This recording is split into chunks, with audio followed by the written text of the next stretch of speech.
Students, welcome to lecture number 12 of liquid solutions. इस lecture में हम कवर करेंगे the topic of solubilities. Myself Rohit Dhingra from IIT Bombay. ये हमारा लास्ट लेक्चर है लिक्विड सॉल्यूशंस टॉपिक का। आइए देखें सॉल्युबिलिटीज क्या होता है। तो basically there will be two types of solubility which we will study: solubility of a solid in a liquid and solubility of a gas in a liquid। तो solid की solubility दो चीजों पर डिपेंड करती है। पहला nature of the solute and the solvent, और दूसरा टेम्परेचर। तो आइए पहले हम फर्स्ट टॉपिक देखें इसमें, that is the nature of the solute and the solvent. तो किस तरह से सॉल्युबिलिटी सॉल्यूट के नेचर पर और सॉल्वेंट के नेचर पर डिपेंड करती है।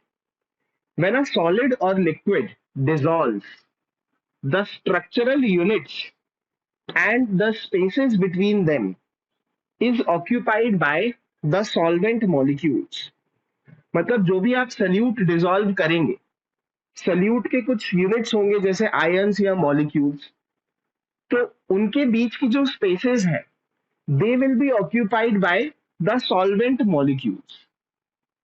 In this method the required energy to break the bonds arises from the new bond formed between the solute and the solvent particles। Basically आपको पुराने बॉन्ड्स को ब्रेक करना है, क्योंकि सल्यूट सल्यूट के बीच में जो पुराने बॉन्ड्स थे उन्हें हमें ब्रेक करना है, और बीच में सॉल्वेंट के मॉलिक्यूल्स आएंगे, मतलब नए बॉन्ड्स बनेंगे सल्यूट और सॉल्वेंट के बीच में। तो ये जो नया बॉन्ड बनेगा, उन बॉन्ड से बनने वाली एनर्जी जो रिलीज होगी, that will supply the energy to break the old bonds। किसी सल्यूट को सॉल्वेंट में डिसॉल्व होना है तो जरूरी है कि सल्यूट और सॉल्वेंट के बीच में नए बॉन्ड्स का फॉर्मेशन हो। अब हम देखते हैं different types of bonds which are formed between solute and solvent molecules. अब इसमें हम सबसे पहले देखेंगे आयोनिक सल्यूट किस तरह के बॉन्ड्स बनाते हैं सॉल्वेंट के साथ। तो we will first cover the topic of ionic solute. तो देखिए, lot of energy is required to overcome the powerful electrostatic forces holding together and ionic lattice. अगर कोई आयोनिक लैटिस है तो उसमें स्ट्रॉन्ग फोर्सेस ऑफ अट्रैक्शन है ions के बीच में। ओनली वाटर और other highly polar solvents are able to dissolve ionic compounds appreciably। This is because the molecule of a polar solvent है, यानी उसमें पोलैरिटी है। कहने का मतलब उसमें एक पॉजिटिव एंड है और एक नेगेटिव एंड है। So this is because the molecule of a polar solvent has a positive or a negative end। So there is electrostatic attraction between a positive ion and the negative end of the solvent molecule। देखिए, अगर ionic salute है तो उसमें positive ion है और उसमें negative ions है। तो जो उसका पॉजिटिव आयन होगा वो हमारे सॉल्वेंट मॉलिक्यूल के नेगेटिव एंड से अट्रैक्टेड होगा, और उसमें जो नेगेटिव आयन होगा वो सॉल्वेंट मॉलिक्यूल के पॉजिटिव एंड से अट्रैक्टेड होगा। तो इस तरह के अट्रैक्शंस डेवलप होंगे पोलर सॉल्वेंट्स और किसी आयोनिक सल्यूट में। आयन और पोलर सॉल्वेंट में जो अट्रैक्शंस हैं उन अट्रैक्शंस को हम कहते हैं आयन डाइपोल इंटरैक्शंस। क्योंकि पोलर सॉल्वेंट में एक डाइपोल होता है और आयन और डाइपोल के बीच में अट्रैक्शन है, इसलिए हम इनको आयन डाइपोल इंटरैक्शंस कहते हैं। देखिए, अगर एक आयन डाइपोल अट्रैक्शन की बात करी जाए तो वो वीक होता है as compare to ion ion interaction. But in together अगर एग्रीगेट में देखा जाए तो आयन डाइपोल अट्रैक्शंस इतने स्ट्रांग हो जाते हैं कि they are able to overcome the ion ion interaction. So each ion is surrounded by a cluster of solvent molecules। and is said to be solvated. Her ion कैसा हो जाता है? Solvated हो जाता है सोल्यूशन के अंदर, चाहे वो पॉजिटिव आयन हो चाहे वो नेगेटिव आयन हो. If the solvent is water, the ion is said to be hydrated, and the energy released in this process, what process? When an ion is surrounded by water molecules, तो जो energy release होगी, it is said as hydration energy, or in general it is called as solvation energy. If the solvent is other than water, then the energy release is said to be solvation energy. इस process को हम कैसे represent कर सकते हैं? Solute आपने add किया solvent में, तो सॉल्यूट और सॉल्वेंट के बीच में बॉन्ड बन जाएगा और कुछ एनर्जी रिलीज हो जाएगी. फिर आगे देखें, a solute is said to be soluble if lattice energy is less than the hydration energy. इसका मतलब क्या है कि अगर कोई आयोनिक कंपाउंड लिया है, तो आयन का जो आयोनिक लैटिस है, उनके बीच में जो एनर्जी है उसको हम कहते हैं लैटिस एनर्जी. अगर लैटिस एनर्जी जो आपको देनी है वो कम है हाइड्रेशन एनर्जी से जो कि रिलीज होगी, तो वो सल्यूट क्या होगा? सल्यूबल हो जाएगा. फिर next point is regarding the dielectric constant. The high dielectric constant of the solvent also contributes a lot to the solubility of a solute. अगर आपको दो सॉल्वेंट दिए हैं जिसमें से किसी एक सॉल्वेंट का डाइलेक्ट्रिक कांस्टेंट हाइयर बताया गया है, तो जो सल्यूट होगा वो उस सॉल्वेंट में ज्यादा सोल्यूबल होगा जिसका डाइलेक्ट्रिक कांस्टेंट हाई है. देखें, what does dielectric constant mean? Higher dielectric constant implies high insulating properties which lower the attraction between oppositely charged ions once they are solvated. जैसे कोई वायर को इंसुलेट कर देता है बाहर जो प्लास्टिक लगा रहता है, उसी तरह से अगर कोई सॉल्वेंट है जिसका डाइलेक्ट्रिक कांस्टेंट हाई है, तो वो इंसुलेशन का काम करता है. मतलब दो अपोजिटली चार्ज्ड आयंस के बीच में इंसुलेशन की तरह वर्क करता है. ऐसे सॉल्वेंट जिनका डाइलेक्ट्रिक कांस्टेंट हाई है, वो अपोजिटली चार्ज्ड आयंस के बीच में अट्रैक्शन को वीक करेंगे और इस वजह से सल्यूबिलिटी को इंक्रीज करेंगे, क्योंकि सल्यूबिलिटी के लिए जरूरी है कि जो आयोनिक सल्यूट्स हैं उनके जो अपोजिटली चार्ज्ड आयंस हैं उनके बीच में बॉन्ड को ब्रेक किया जाए. तो a higher dielectric constant will help to break that bond by insulating those oppositely charged ions. And water का dielectric constant काफी high होता है, इसलिए water में ionic solutes ज्यादा जल्दी से soluble हो जाते हैं. That was about the solubility of ionic solutes. Now we will cover the solubility of non-ionic solutes.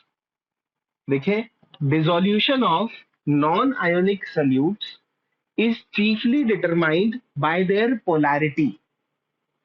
Non-polar or weakly polar compounds dissolve in non-polar or weakly polar solvents. Highly polar compounds dissolve in highly polar solvents. तो ये general rule of thumb is like dissolves like. ये rule determine करता है solubility of non ionic solutes. तो अगर हम methane की solubility की बात करें, तो methane is highly soluble in carbon tetrachloride, but it is not soluble so much in water. तो ऐसा क्यों?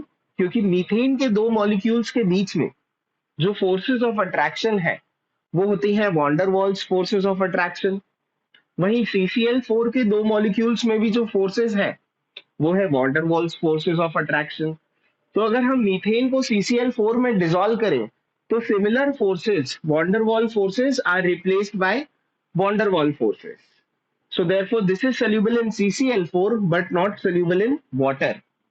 वहीं अगर हम पोलर कंपाउंड्स की बात करें जैसे मीथेनॉल, तो मीथेनॉल CCN4 में सोल्यूबल नहीं होगा, but it will be soluble in water, क्योंकि मीथेनॉल के दो मॉलिक्यूल्स के बीच में हाइड्रोजन बॉन्ड की फोर्सेस है और वाटर में भी हाइड्रोजन बॉन्ड की फोर्सेस है। तो hydrogen bonds are replaced by hydrogen bonds and therefore it is more soluble in water. हमने देख लिया कि किस तरह से solubility depends on nature of solute and solvent।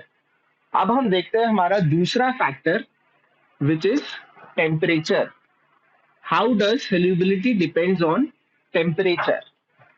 So on the basis of effect of temperature on solubility in water, the various ionic substances are divided into three categories.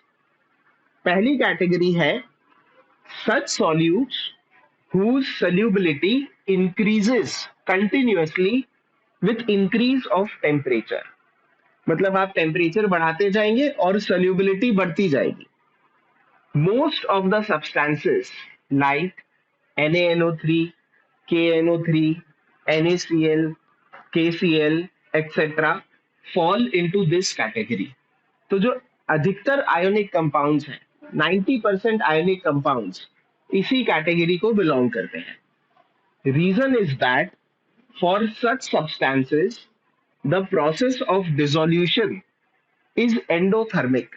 Endothermic है मतलब solute plus solvent plus heat give solution, यानी यहां पर आपको heat देनी पड़ेगी तब soluble होगा सॉल्यूट सॉल्वेंट के अंदर। तो अगर हम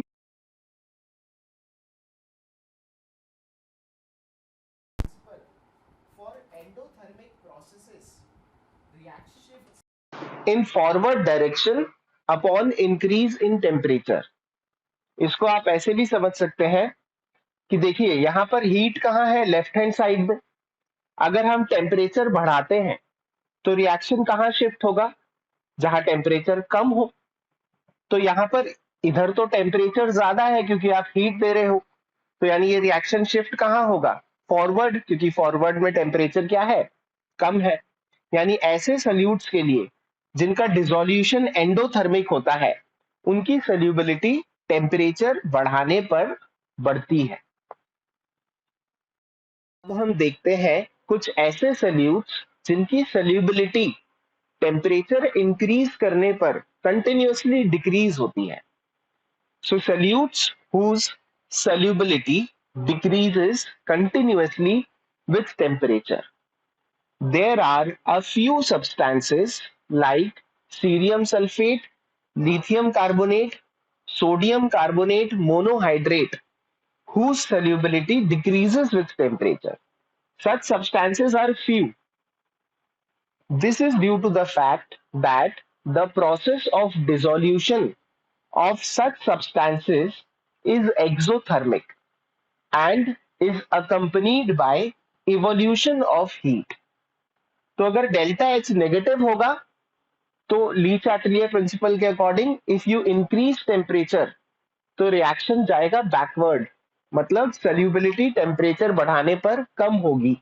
पर ऐसे सब्सटेंसेस कम ही होते हैं, जनरली टेम्परेचर इंक्रीज करने पर सोल्यूबिलिटी इंक्रीज ही होती है। कुछ सब्सटेंसेस ऐसे होते हैं जिनके लिए solubility does not increase or decrease continuously with temperature. तो C category solute substances whose solubility does not increase or decrease continuously. Some substances on heating change at a particular temperature from one polymorphic form to another. For example, alpha two beta form in ammonium nitrate. तो अगर हम temperature बढ़ाएंगे तो इसमें फर्क ये पड़ेगा कि एक फॉर्म से दूसरे फॉर्म में चेंज हो जाएगा, उसकी सोल्यूबिलिटी पे कोई कंटिन्यूअस फर्क नहीं पड़ेगा। और दे में change from one form to another like CaCl2.6H2O, ये चेंज हो जाएगा CaCl2.4H2O में और फर्दर टेम्परेचर बढ़ाने पर CaCl2.2H2O में। तो ये ऐसे सब्सटेंसेस हैं जिनके सोल्यूबिलिटी पर टेम्परेचर से कोई डायरेक्ट प्रभाव नहीं पड़ता है। फॉर एग्जाम्पल Na2SO4 की अगर हम बात करें तो Na2SO4.10H2 इसको अगर हम हीट करते हैं तो ये एनहाइड्रस फॉर्म में कन्वर्ट हो जाता है। अगर टेम्परेचर के साथ इसकी सोल्यूबिलिटी देखें तो there is not a direct relationship, क्योंकि अगर 32 डिग्री तक टेम्परेचर आप बढ़ाएंगे तो इसकी सोल्यूबिलिटी बढ़ती है और 32 डिग्री के बाद इसकी सोल्यूबिलिटी कम होने लगती है। तो these are certain type of substances whose solubility does not increase or decrease continuously। और ये जो टेम्परेचर होता है, जिस टेम्परेचर पर वो एक फॉर्म से दूसरे फॉर्म में कन्वर्ट हो जाता है, उस टेम्परेचर को हम कहते हैं ट्रांजिशन टेम्परेचर, क्योंकि ये ट्रांजिशन कर रहा है ना एक फॉर्म से दूसरे फॉर्म में। So that temperature is called as transition temperature. Our next topic is solubility of a gas in a liquid. This is our most important topic in solubility. देखिए किसी भी गैस की solubility तीन factors पर depend करती है। Nature of the solute and the solvent, यहां पर सल्यूट कौन है? Gas. Second is pressure and the third is temperature. तो सबसे पहले हम देखते हैं nature of the solute and the solvent. Like solids, gases to follow, like dissolves like। तो गैसेस भी ये रूल फॉलो करती हैं। For example gases like ammonia, sulphur dioxide and HCl are highly soluble in water. क्योंकि ये सारी gases कैसी gases हैं? पोलर गैसेस हैं। इनका कुछ डाइपोल मोमेंट है, इसलिए they are highly soluble in water. For example अगर अमोनिया को हम वाटर में ऐड करेंगे तो NH4OH बन जाता है, जो कि फर्दर फिर आयंस में ब्रेक हो जाता है, जिस वजह से सोल्यूबिलिटी और इंक्रीज हो जाती है। SO2 plus water gives H2SO3, जो कि HSO3 माइनस और H प्लस में ब्रेक हो जाता है, और HCl in water gives us H3O plus and Cl minus. So similar rule, that is like dissolves like, is applicable to gases also. और इसी वजह से गैसेस लाइक O2, जो कि एक नॉन पोलर गैस है, इसकी सोल्यूबिलिटी वाटर में काफी कम होती है। देखेंगे the effect of pressure on the solubility of a gas in a liquid. So this is our most important topic out of the solubility topics, कि किस तरह से प्रेशर से गैस की सोल्यूबिलिटी पे फर्क पड़ता है। तो देखिए आपने ये भी देखा होगा कि जो कोल्ड ड्रिंक की बॉटल्स होती हैं दे आर टाइटली सील्ड। क्यों? ताकि प्रेशर ज्यादा हो, और अगर प्रेशर ज्यादा होगा तो जो CO2 गैस है वो ज्यादा डिजॉल्व रहेगी। तो इसलिए जनरली आप एक्सपीरियंस से भी जानते हैं कि जितना ज्यादा प्रेशर होगा गैस के ऊपर, उतनी ज्यादा गैस उस सॉल्वेंट में सोल्यूबल होगी। तो देखिए the solubility of a gas in a liquid increases with the increase in the pressure of the gas। जितना ज्यादा प्रेशर उतनी ज्यादा solubility होगी गैस की। The relation connecting solubility with pressure was given by W. Henry, known as Henry's law। तो देखें क्या कहता है Henry's law। The partial pressure of the gas in the vapor phase is proportional to the mole fraction of the gas in the solution। जैसे अभी मैंने आपको कहा कि जितना ज्यादा प्रेशर होगा गैस की सोल्यूबिलिटी उतनी ज्यादा होगी, यानी गैस का मोल फ्रैक्शन भी उतना ज्यादा होगा। तो आइडियली तो आप ऐसा कहेंगे कि mole fraction is proportional to pressure. जितना ज्यादा प्रेशर उतना ज्यादा मोल फ्रैक्शन। पर जैसा कि एनसीईआरटी और बुक्स वगैरह में इस लॉ को दिया गया है, इसको थोड़ा उल्टे वे में लिखा गया है कि pressure is proportional to mole fraction. Common sense से आप ऐसे सोचोगे कि mole fraction is proportional to pressure, जितना ज्यादा प्रेशर उतना ज्यादा मोल फ्रैक्शन। पर इसको हम इस तरह से भी तो लिख सकते हैं कि pressure is proportional to mole fraction. तो एनसीईआरटी में इसी तरह से दिया गया है, और आईआईटी और नीट में भी यही वे में हम लिखना ज्यादा प्रेफर करेंगे कि the partial pressure of the gas in vapour phase is proportional to the mole fraction of the gas in the solution. अब प्रोपोर्शनैलिटी है, pressure is proportional to mole fraction, तो प्रोपोर्शनैलिटी साइन हटाओगे तो proportionality constant आ जाएगा के, और यहाँ पर सबस्क्रिप्ट लगाया है एच, तो K H is Henry's law constant. So this is a formula which we must remember. ये सिंपल सा ही फॉर्मूला है कि जितना ज्यादा प्रेशर होगा उतना ज्यादा मोल फ्रैक्शन होगा गैस का। अगर आप ग्राफ भी बनाएंगे तो ग्राफ कैसा आएगा, प्रेशर वर्सेस मोल फ्रैक्शन का स्ट्रेट लाइन ग्राफ आएगा, y equal to M X form का ये ग्राफ है।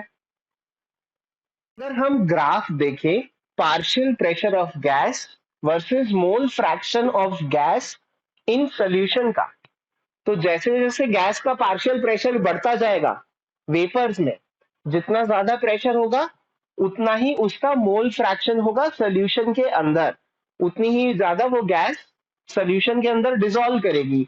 तो ये थोड़ा कॉमन सेंस वाला ही रूल है, जितना ज्यादा आप गैस का प्रेशर होगा उतना ज्यादा आप उसकी सोल्यूबिलिटी पाएंगे सोल्यूशन के अंदर, और ये एक्सपेरिमेंटली डिराइव्ड रिजल्ट्स हैं। तो प्रेशर हम बढ़ाते गए और हम देखते गए कि मोल फ्रैक्शन गैस का बढ़ता गया सोल्यूशन के अंदर। अगर मैं आपसे पूछूं इस ग्राफ की जो स्लोप है वो कितनी होगी, मतलब स्लोप यानी tan थीटा कितना होगा इसका, तो y is equal to M X के अकॉर्डिंग स्लोप कितनी हो जाएगी, के एच के बराबर। तो इस ग्राफ की स्लोप है उसका हेनरीज लॉ कांस्टेंट यानी के एच। अब अगर हम कुछ गैसेस का के एच वैल्यू देखें, the solubility of some gases in water and temperature अगर हम 20 डिग्री सेंटीग्रेड ले लेते हैं, तो 20 डिग्री सेंटीग्रेड पर ये वैल्यूज पाई गई। हीलियम के लिए 145, H2 के लिए 69, N2 के लिए अप्रोक्सीमेटली 76.5, O2 के लिए 34.86 at 20 degree centigrade and 46.82 at 30 degree centigrade. इस पर हम अभी आएंगे टेम्परेचर से क्या फर्क पड़ेगा। CO2 के लिए 1.67 और मीथेन के लिए 0.14। तो जिस गैस का KH वैल्यू ज्यादा होगा उसकी सोल्यूबिलिटी कम होगी कि ज्यादा होगी। देखिए अगर प्रेशर फिक्स कर लेते हैं हम, for a given pressure KH अगर ज्यादा है तो उसका X क्या होगा, कम होगा। और X क्या बता रहा है, मोल fraction of gas in the solution, मतलब X क्या बता रहा है, उस गैस की सोल्यूबिलिटी बता रहा है। तो जितना ज्यादा KH सोल्यूबिलिटी उतनी कम। तो हीलियम का KH सबसे ज्यादा है, तो हीलियम की सोल्यूबिलिटी क्या होगी, सबसे कम, वाटर में ये लीस्ट सोल्यूबल होगी, और होनी भी चाहिए क्योंकि लाइक डिजॉल्व्स लाइक, याद रखिए हीलियम तो एक नोबल गैस है, तो उसका वाटर के साथ कोई इंटरैक्शन नहीं होगा, इसलिए उसकी सोल्यूबिलिटी सबसे कम होगी। नीचे जाते जा रहे हैं तो CO2 और मीथेन ये थोड़ी बड़ी गैसेस हैं साइज में, और बड़ी गैसेस हैं मतलब इनमें वॉन्डरवॉल फोर्सेस ज्यादा होंगी वाटर के साथ, तो इसलिए नीचे जा रहे हो तो आप देख रहे हो कि सोल्यूबिलिटी बढ़ रही है। अगर हम O2 पे ध्यान दें तो O2 की KH वैल्यू मैंने दो अलग अलग टेम्परेचर पे लिखी है। ये सारी वैल्यूज तो 20 डिग्री पर है, O2 की मैंने आपको 20 डिग्री पे भी वैल्यू बताई है, 30 डिग्री पे भी वैल्यू बताई है। तो हम देख सकते हैं कि जैसे टेम्परेचर बढ़ रहा है KH की वैल्यू बढ़ रही है, और KH की वैल्यू अगर बढ़ रही है मतलब सोल्यूबिलिटी घट रही है। तो जितना ज्यादा टेम्परेचर होगा गैस की सोल्यूबिलिटी उतनी कम होगी।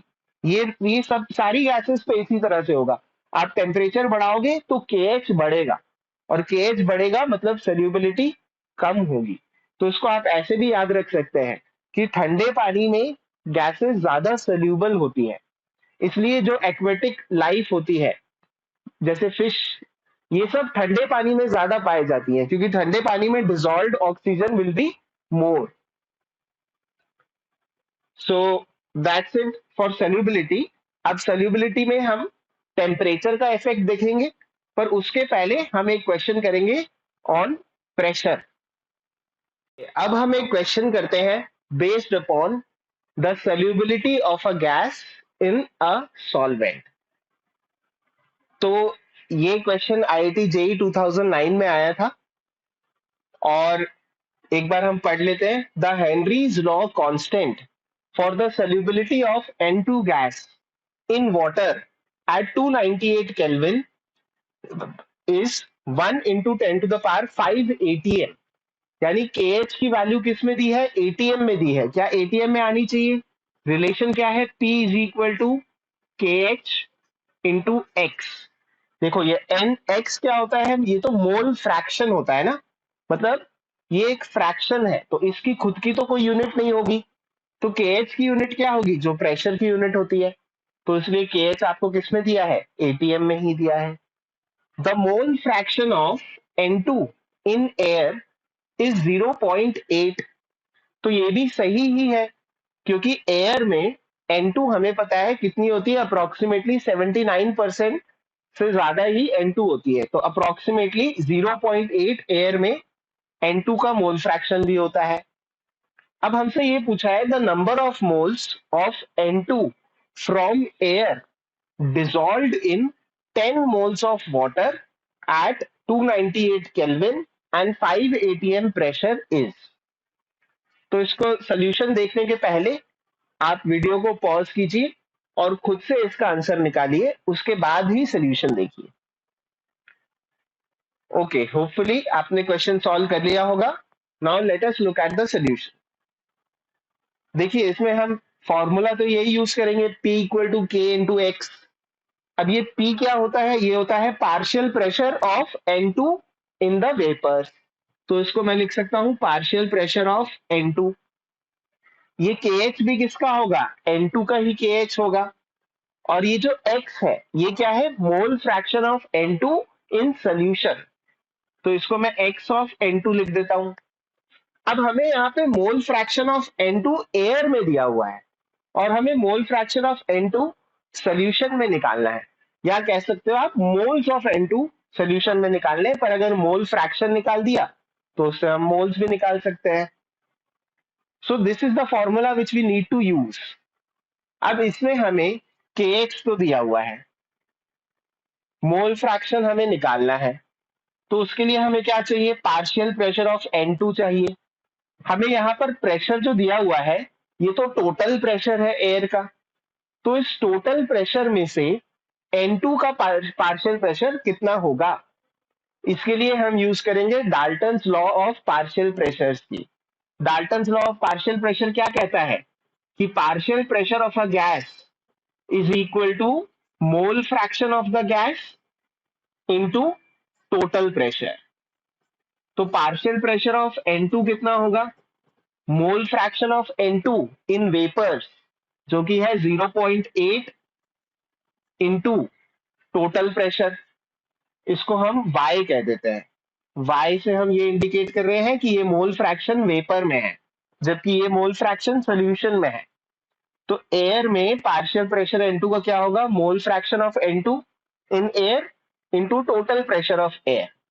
तो 0.8 इंटू 5 ATM, यानी पार्शियल प्रेशर ऑफ N2 कितना है? 4 ATM। तो इस फॉर्मूले में हम पार्शियल प्रेशर ऑफ N2 की जगह क्या लिख देंगे? 4 ATM is equal to KH into mole fraction of N2 in solution. अब KH कितना है? KH है 10 की power 5 ATM into mole fraction of N2 in solution. तो mole fraction of N2 solution में कितना आ गया? 4/10 की पावर 5। मतलब कितना छोटा सा मोल फ्रैक्शन आया है। तो देखो जितना ज्यादा KH जितना बड़ा होगा उस गैस की सोल्यूबिलिटी उतनी ही थोड़ी सी होगी। तो ये है मोल fraction of N2 in solution. पर हमसे मोल फ्रैक्शन ऑफ N2 नहीं पूछा गया है, हमसे पूछा गया है moles of N2 in solution. तो अब मोल फ्रैक्शन से मोल्स कैसे निकालेंगे? हम लिख सकते हैं कि मोल फ्रैक्शन ऑफ N2 ये होगा moles of N2 upon total number of moles. अब टोटल नंबर ऑफ मोल्स किस किस के हैं सोल्यूशन में? एक तो वाटर है, फिर N2 है, और कुछ और डिसॉल्व्ड गैसेस भी हो सकती हैं। पर अब आप देख सकते हो कि जो भी डिसॉल्व्ड गैसेस है उनका मोल फ्रैक्शन तो बहुत ही कम है। वाटर सबसे ज्यादा मोल फ्रैक्शन किसका है? वाटर का। और वाटर के मुकाबले जो भी डिजॉल्व्ड गैसेस हैं उनका मोल फ्रैक्शन बड़ा ही छोटा होगा।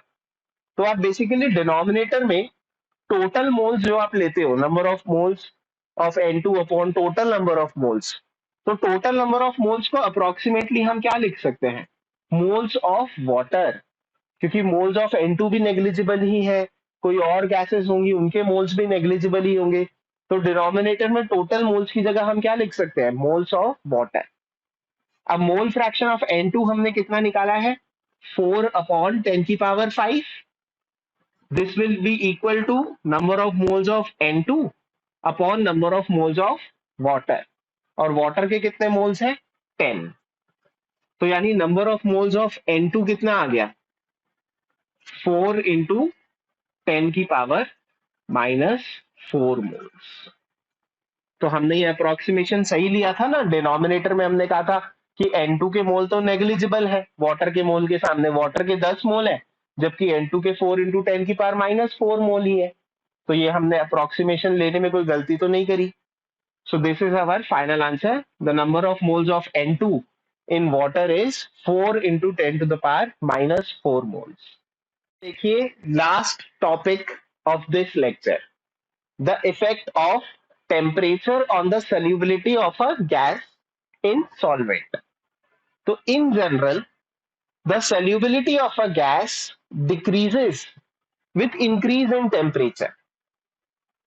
This is expected because on heating the solution of a gas, some gas is usually expelled out of the solution. अगर हम एक solution को heat करते हैं जिसमें कोई गैस डिसॉल्व है, तो हीट करने पर गैस क्या करेगी, सोल्यूशन को छोड़कर बाहर चली जाएगी। तो अगर गैस बाहर चली जाएगी तो सॉल्युबिलिटी क्या होगी, घटेगी। तो इसलिए ये जनरल रूल है, अगर टेम्परेचर हम बढ़ाते हैं तो गैस की सॉल्युबिलिटी घटती है, और इसलिए ही जो ठंडा सोल्यूशन होता है यानी जहां पर कोल्डर रीजन होता है वहां पर गैस की सॉल्युबिलिटी ज्यादा होती है। So that's it for this chapter, liquid solution ends है। आप इनफ क्वेश्चंस की प्रैक्टिस करिए and we will see you with our next lecture, next topic, and that would be chemical kinetics. Thank you.